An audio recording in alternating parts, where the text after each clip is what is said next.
Kuna wakati ugumu unaopitia unaweza kuwa unasababishwa na madhabahu za kifamilia.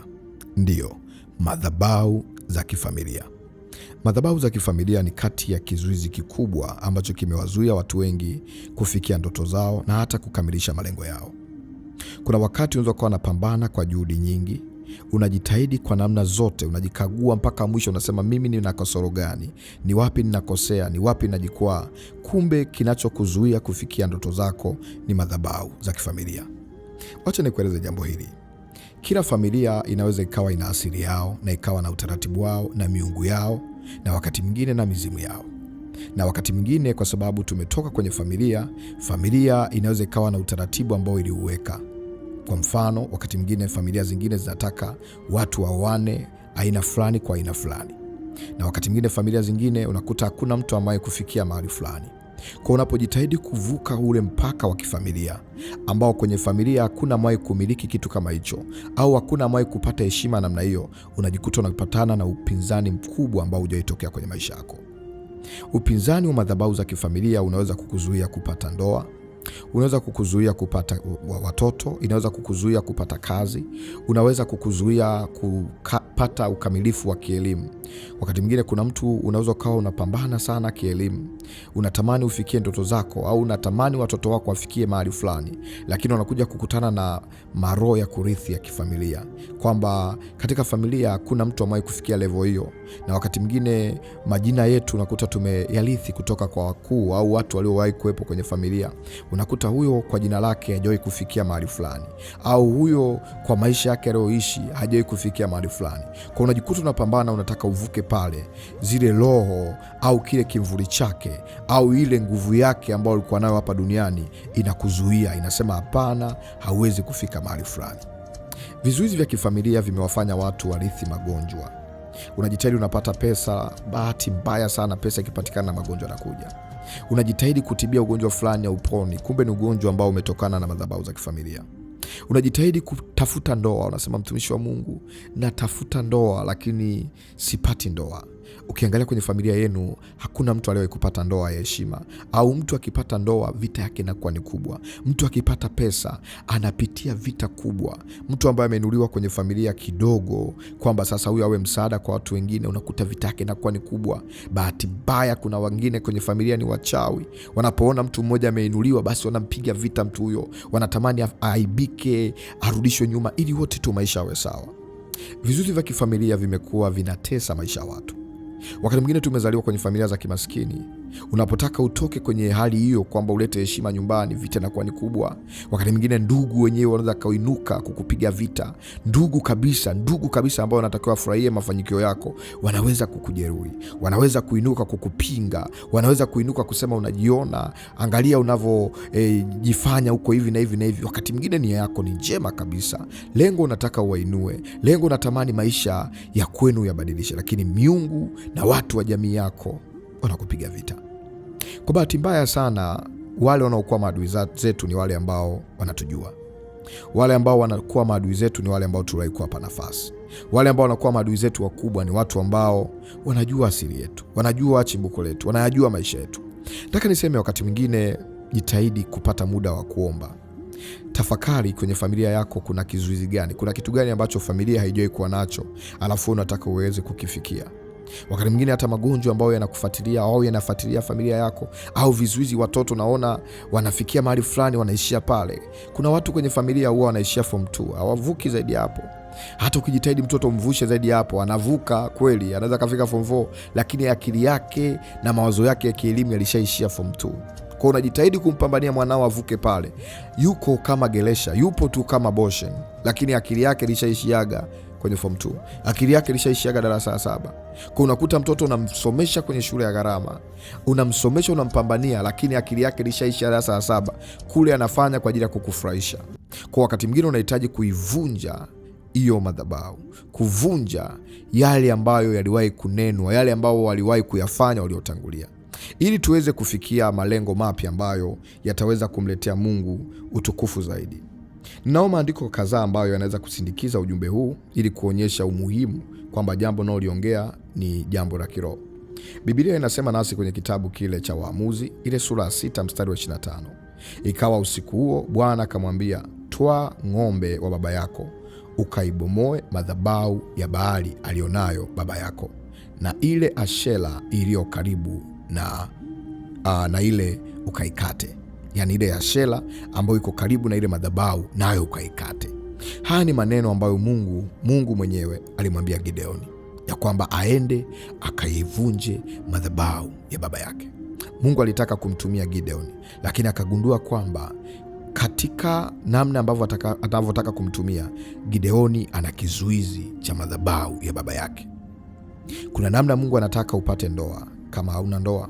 Kuna namna Mungu anataka upate watoto kama hauna watoto. Kuna namna Mungu anataka upate kazi. Kuna namna Mungu anataka ufikie mahali ambapo unataka ufike. Kuna namna Mungu anataka akuponye, lakini ili aweze kukuponya inatakiwa uishughulikie madhabahu ya kwenu.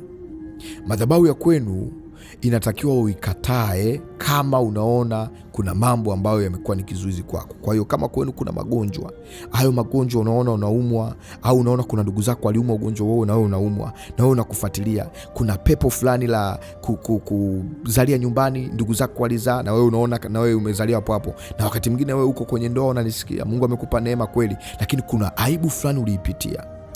Unatakiwa uizuie hiyo aibu isiendelee kwa watoto wako. Kuna mambo ambayo uliyakosea wewe mwenyewe, unatakiwa uyazuie asiendelee kwa watoto wako. Usipoyazuia, watoto wako nao watayapitia. Kwa hiyo wakati mwingine Mungu anapokupa neema, ufunuo kama huu, pata nafasi ya kuvunja. Kama kuna mahali ulijikwaa, mwambie Mungu, naomba unirehemu.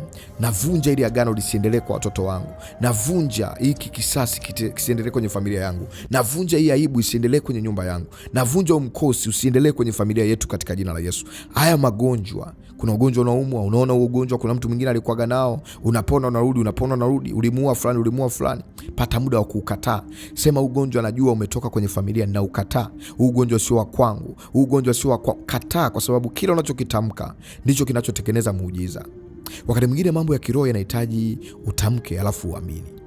Kwa hiyo kuna vitu inabidi uvikatae ili viondoke kwako. Kama usipovikataa na usipovisema, usipovivunja, vitakuwa tu kwenye maisha yako. Hata kama unaomba, unaenda kanisani, unaenda msikitini, unaenda wapi, vitaendelea kukufuatilia. Kwa unahitaji kuvikataa. Kuna mahali ambapo familia iliishia hapo. Wengine familia wote ni maskini, hakuna ambaye ameinuka. Inatakiwa ukatae roho ya umaskini wa kifamilia. Kataa umaskini wa kifamilia. Mwambie Mungu, na ukataa, sio fungu langu. Mungu, naomba unipe neema nyingine. Mungu, ninajitenga na hayo maagano. Najitenga. Na wakati mwingine kama wazazi wako wako hai, nataka nikufundisha hii, itakusaidia.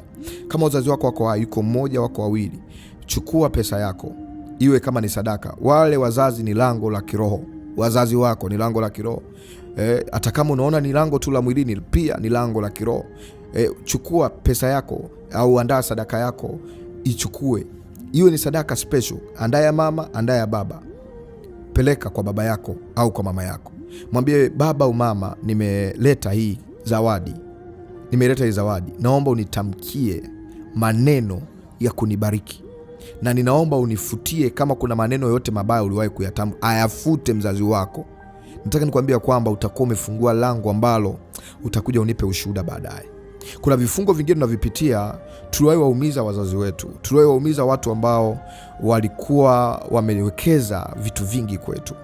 Bahati mbaya sana tulipowaumiza tukaona kawaida, na yale maumivu wao hakuyafuta. Yale maumivu katika ulimwengu wa roho yanaendelea kizazi hata kizazi. Kwa unajikuta na struggle kutafuta mpenyo. Kumbe kuna maneno mzazi wako aliyatamka. Mpe pesa, mpe. Nataka nikupe ufunuo, sijui nisemeje. Nasikia Roho Mtakatifu ananifunulia kitu kikubwa sana. Kuna mtu utaona maisha yako yanabadilika. Peleka pesa yako, ikuumize kabisa. Nunua, kama mpe pesa au nunua zawadi fulani ya thamani, mpatie. Mwambie kwamba hii nakupa na ninaomba unitamkie baraka. Sikia. Wakati ambao Isaka alipokuwa anaona uzee wake umeshafika, alitaka aachilie baraka, na ili aweze kutoa baraka na kufuta laana, alihitaji kuletewa zawadi ya chakula kizuri.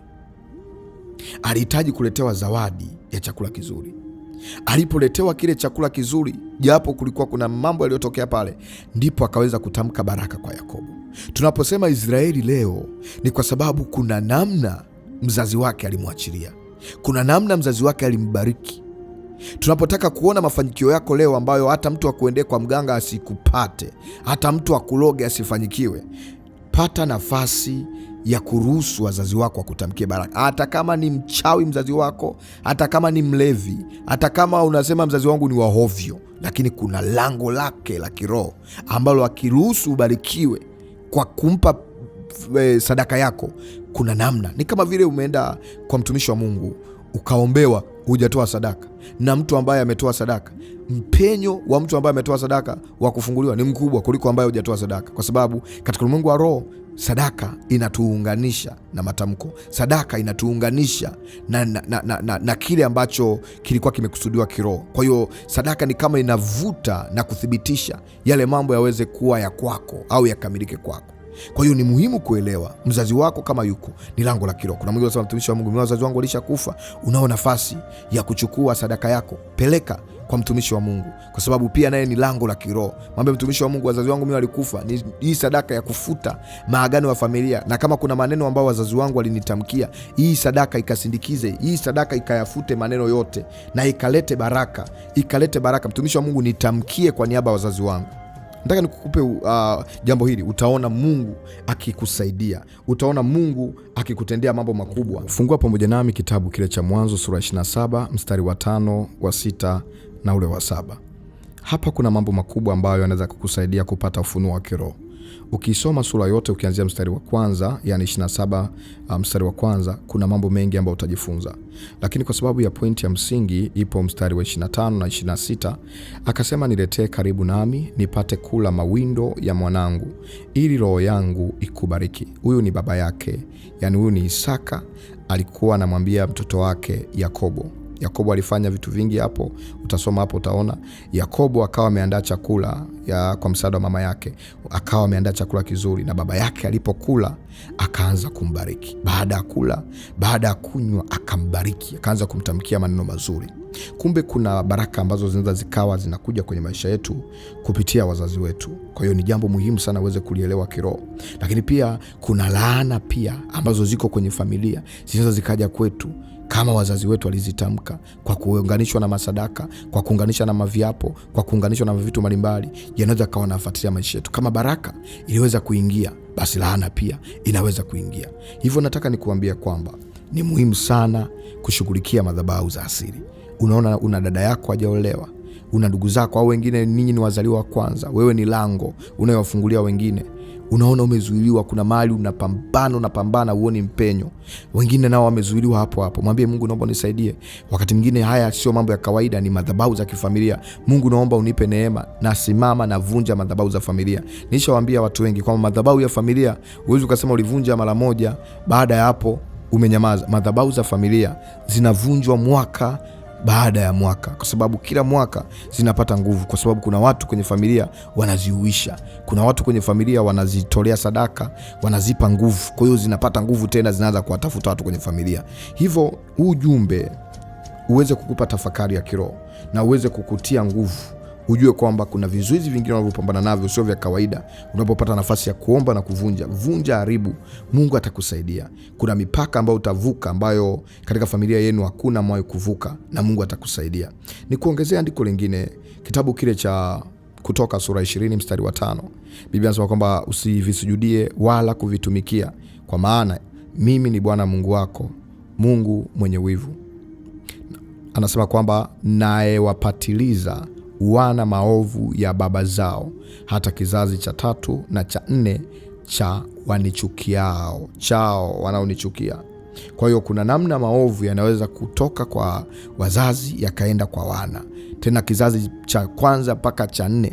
Hivyo tunatakiwa kujua kwamba wakati mwingine haya tunayoyapitia au ugumu tunaopitia ni kizazi cha 4 ambacho kilikuwepo, kiliyapitia haya. Kwa hiyo wakati mwingine mwambie Mungu, ninaomba unipe neema kuyaishi maisha yangu. Najitenga na kila madhabahu za kifamilia, najitenga na kila madhabahu za kifamilia. Umekuwa ni mtu ambaye unapambana na madhabahu za familia. Uko mahali fulani, lakini unaota uko sehemu nyingine, unaota uko kijijini kwenu, uko mahali ambapo ulikuwepo zamani. unapambana kuishi maisha mapya, lakini kwenye ndoto unajiona huko kwenye miaka ya nyuma, unajiona huko kwenye miaka ambayo ulishayaishi hayo maisha au ulishapita mahali hapo. Na kuombea kwa jina la Yesu, leo ukavuke kutoka hapo. Madhabahu za familia zikakuachie, miungu ya familia ikakuachie, minyororo ya familia ikakuachie. Tunaikata yote kwa jina la Yesu, maana imeandikwa kwenye kitabu cha Wakolosai sura ya 2 mstari wa 14, akiisha kuifuta ile hati iliyoandikwa ya kutushtaki kwa hukumu zake, akaiondoa isiwepo tena, akaigongomea msalabani. Yesu alishaigongomea ile hati ya mashtaka inayotushtaki kwenye msalaba. Kwa hiyo nikutie nguvu katika jina la Yesu. Chochote ambacho adui amekiandaa kikushtaki, maagano ya familia ambayo yanasema kwamba hutaolewa, hutaoa, hutapata kazi, hutapata uzao, hutapona, hutainuka kiroho, hutaweza kuomba, hutaweza kufanyikiwa, hutaweza kufikia ndoto zako, maumivu ambayo wazazi waliyapitia ya kuumia, na wewe unajikuta unaumizwa tena hapo hapo. Kuna mahali ambapo unaona kwenye familia yenu waliyapitia hayo, unakuta na unapitia. Kuna mahali ambapo mtu ambaye alikuwa na jina kama la kwako alipitia maisha yao, na wewe unapitia maisha yao. Mwambie Bwana, imetosha. Ni wakati huu Bwana, naomba unipe maisha yangu, naomba unipe neema nyingine. Najitoa kwenye kila kizuizi cha familia. Kama kwetu hakuna watu wanaopataga ndoa takatifu za madhabahuni, mimi nitapata. Kama kwetu hakuna watu wanaopataga kazi nzuri, hakuna wanaofikia masomo yao, hatima masomo yao, hakuna wanaopata kazi, mimi nitapata. Anza kujitabiria. Biblia inasema kwamba kinywa cha mtu kinaweza kumletea baraka na laana. Biblia inasema kwamba mauti na uzima vyote viko katika uwezo wa kinywa.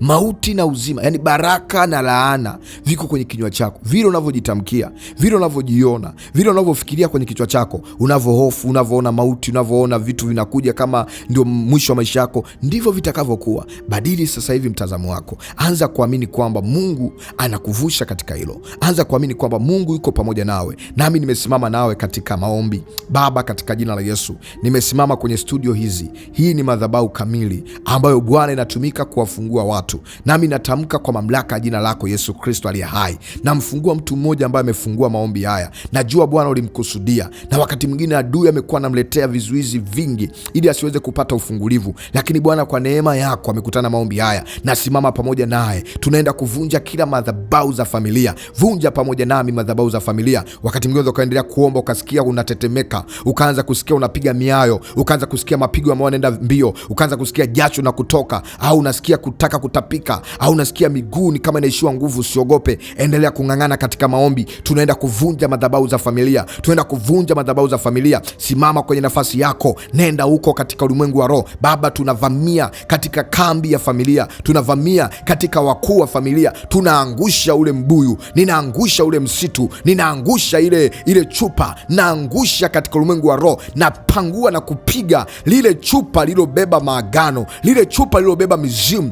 kile kiti ambacho kinaabudiwa, kile kiti ambacho kinategemewa kwenye familia, na kivunje na kukiangusha kwa jina la Yesu. Ile kiti inaozaa magonjwa, inaoruhusu matatizo yaende kwa watu, napangua na kupiga kwa jina la Yesu. Navunja kile chungu ambacho ni chungu cha wafarume, ni chungu cha mamalikia, na kipasua kwa jina la Yesu. Kiwe kimewekwa katikati ya mto, kiwe kimewekwa katikati ya mbuyu, kiwe kimewekwa katikati ya nyumba fulani, kiwe kimewekwa katikati ya makaburi ya familia. Naenda huko katika ulimwengu wa roho, na pasua kwa jina la Yesu. Hivyo vinakuachia sasa, hivyo vinakuachia sasa. Utaona kuna vitu vinapanda, utaona kuna vitu vinaondoka. Hautalisi uganga kwa jina la Yesu. Kuna mtu unafuatiliwa na roho ya kurithi mikoba, unafuatiliwa na roho ya kurithi miungu, unafuatiliwa na roho ya kurithi maagano. Na pangua hiyo roho ikuachie kwa jina la Yesu. Yale matamko ambayo unayapitia, ule ugumu ambao unapitia, ile laana ambayo ilikuwa inaendelea kufuatilia, na ivunja kwa jina la Yesu, na ivunja kwa jina la Yesu. Natuma moto kwa jina la Yesu. Yale magonjwa ya familia ya kuachie, ule ugumu, ile roho ya umasikini ya familia, na ipiga kwako iondoke. Ile roho ya giza inayozuia ndoa kwenye familia, moto kwa jina la Yesu. Naenda na moto ulao, naenda na moto ulao. Nasimama kama Gideoni, naenda kwenye madhabahu huko. Tunang'oa hiyo ashera, tunang'oa hiyo ashera, tunang'oa hicho kizingiti, tunang'oa huyo mkuu au viongozi wao, tunawapiga upofu kwa jina la Yesu. Chochote atakachokituma kisikupate, kisikupate. Lolote atakaolituma ili likuvamie lisikupate kwa jina la Yesu. Vile visasi vya familia, yale malipizi na yabatilisha kwa jina la Yesu, na yavunja. Maana imeandikwa, tulichukuliwa hati ya mashtaka. Kila shtaka atakaoinuka kwako, Yesu aliligongomea pale msalabani. Napiga hizo miungu, napiga napiga hiyo miungu, napiga hiyo miungu, napiga hiyo miungu, napiga hiyo miungu. Piga pamoja nami, shambulia sasa, shambulia sasa. Kila nguvu za giza, madhabahu za familia zinaungua ndani yako, zilizokuwa zinakaa kwenye moyo wako, zilizokuwa zinakaa ndani yako, chochote ambacho kilikuwa kimeunganishwa na wewe, kama ni kwa jina, kama ni kwa damu, kama ni kwa hewa, kama ni kwa kukaa, kama ni kwa ndoto, hivyo vinapanda sasa, vinapanda sasa, vinapanda sasa, vinakuachia, vinakuachia, vinakuachia. Navua hayo mavazi, navua hicho kilemba, navua hizo pete, navua hizo heleni, navua hiyo mikufu, navua hivyo viatu, navua hiyo kofia, kwa jina la Yesu vikuachie sasa. Wewe sio wa kwao, maana umekombolewa kwa damu Yesu, umenunuliwa kwa gharama kubwa, umenunuliwa kwa damu Yesu. Leo wakuachia kwa jina Yesu. Napiga hiyo maagano ya giza yanayoleta magomvi, yanayozuia watoto wasisome, wasifikie ndoto zao, roho ya kuishia mahali fulani. Wote mnaishia mahali fulani, mkitaka kufika kwenye ndoto zenu mnaishia mahali fulani. Wengine ugumu wa uchumi unakamata, watoto wanashindwa kusoma. Tunaikataa hiyo roho, sio ya kwetu. Ikatae, ikatae pamoja nami, kataa pamoja nami, yatue yao mamizigo. Wengine kwenye familia zenu kuna waliowatangulia wakazalia nyumbani, waliowatangulia wakawa walevi. Roho za ulevi zimekaa kwenye familia, tunaziondoa. Roho za zinaa ziko kwenye familia, tunaondoa katika jina la Yesu. Ile miungu ya familia, yale maagano ya familia na yapasua. Ile mizimu ya familia, toka kwa jina la Yesu, toka kwa jina la Yesu. Kila anaendeleza mizimu, tunavunja mizimu. Vunja mizimu hiyo, vunja mizimu hiyo, piga mizimu hiyo. Napiga mizimu ndani yako, napiga mizimu ndani yako, kwenye nyumba yako, kwenye nyumba yako. Unaona kama kuna vitu vinakutokea tokea, unaona maruerue, mauzauza. Napiga mizimu, pigwa kila mizimu, pigwa kila mizimu. Toka, achia, toka, achia, toka, achia. Moto kila kona, moto kila kona, moto kila mahali. Nalipua, nalipua, nalipua, nalipua mizimu yote, mizimu yote inaokula uchumi, inaokula fedha, inaokula amani, inaokula furaha yako, inaokula afya yako. Pigwa, toka na magonjwa yenu, toka na laana zenu, toka na umaskini wenu. Tunaondoa hizo roho za umaskini, nazivunja kwa jina la Yesu. Napiga, ninapiga, ninapiga, ninapiga moto, moto, moto. Hiyo nguvu inapita, hiyo nguvu inapita, hiyo nguvu inapita. Radi ya mbingu, radi ya mbingu, radi ya mbingu inalipua, inalipua popote pale vilivyokaa vinyamkela hivyo, popote pale yalipokaa magano hayo, tunalipua. Nalipua sasa, nalipua pamoja nawe, nalipua hiyo miungu, nalipua, nalipua hiyo mizizi yote, nailipua kwenye misitu mikubwa, nalipua kwa huko. Toka kila makelele, toka kila hofu katika jina la Yesu. Na kuachilia mbele za Mungu. Pokea ulinzi wa Mungu, pokea damu ya Yesu. Damu ya Yesu kulinde, uwe salama kuanzia sasa. Kila ambacho kilikuwa kiende kwenye maisha yako kikaanze kwenda, na kutabilia chochote ambacho kilikuwa kinautesa moyo wako, Mungu akupe hatua nyingine. Chochote ambacho ulikuwa umekikosea majibu, pokea ufungulivu. Wakati nimekuwa na kuombea, unasikia kuna vitu vinaondoka, rudisha nyuma tena mpaka eneo la maombi. Baada ya kumaliza klipu hii, endelea kuomba, endelea kujiunganisha, na kuhakikishia mambo yako utaona yanapiga hatua mpya. Kuna mahali ulikuwa unashindwa kuketi, kuna mahali ulikuwa unashindwa kupanda cheo, kuna mahali ulikuwa unashindwa kupata kitu fulani, kuna mahali ulikuwa unashindwa kufikia mahali fulani. Wakati mwingine kuna maagano yaliyokuwa yametangulia kwenye familia, kuna miungu, kuna vitu vya giza, kuna vitu mbalimbali, lakini kwa maombi haya na kwa jina la Yesu, Mungu amekuweka huru. Pokea nguvu ya maombi na uamsho wa kiroho kwa jina la Yesu. Naitwa mwombezi Pastor Godwin Ndelwa, ambaye nimeomba pamoja nawe. Zingatia hili, maombi ni dawa, na maombi ni ufunguo wa mambo yetu mengi ambayo yalikuwa yamefungwa, na kwa jina la Yesu utaenda kuwekwa huru. Umesikia kubarikiwa? Unatamani kupata msaada zaidi wa kiroho, au unahitaji kuachilia sadaka yako ya kuvunja madhabahu, ya kusindikiza maombi haya, ya kuleta mbele za Bwana kama alama ya kupokea neno na ufungulivu? Kumbuka, sadaka ni hiari. Karibu kwa namba iliyoandikwa sadaka, namba hiyo iliyoandikwa sadaka. Achilia sadaka yako, jina ni Godwin Ndelwa. Kama uko Kenya, niambia mtumishi wa Mungu naomba namba ya Kenya ili niweze kukupatia, na Mungu ataendelea kufungua. Na kama unahitaji msaada wa kiroho zaidi, karibu kwa namba iliyoandikwa WhatsApp. Niandikie jina lako na kile unahitaji nikuhudumia. Mitandao yote ya kijamii andika maombi ni dawa. Usiache kusubscribe na kunifollow ikiwa unabarikiwa na huduma ya maombi ni dawa. Mungu akubariki, akutende mema. Una wakati mzuri.